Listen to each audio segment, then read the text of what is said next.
The three memory processes are A. Encoding, storage, and retrieval. B. Chunking, retrieval, and storage. C. Storage, encoding, and recognition. Match the memory processes with their correct definitions. Column A. 1. The memory process of transforming information so that the nervous system can process it. 2. The memory process by which information is maintained over a period of time. 3. The memory process that involves obtaining information that has been previously stored. Column B. Retrieval, encoding, storage.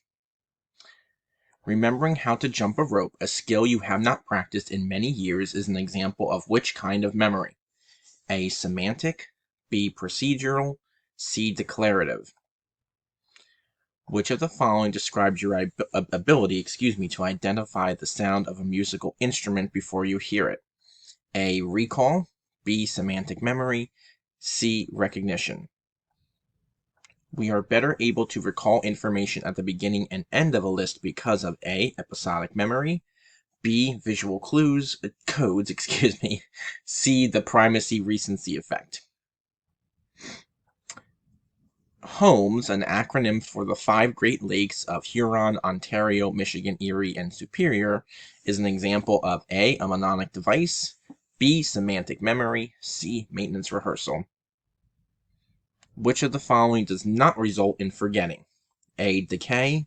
B. Confabulation. C. Interference. Fill in the blank with the correct word from the word boxes below.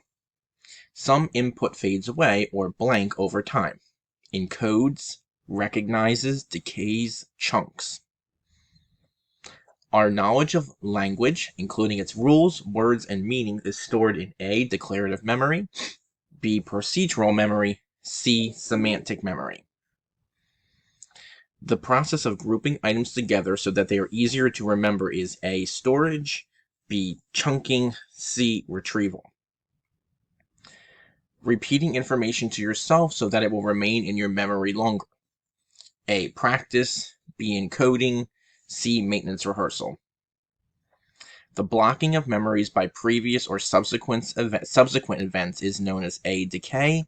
B. Recall. C. Interference.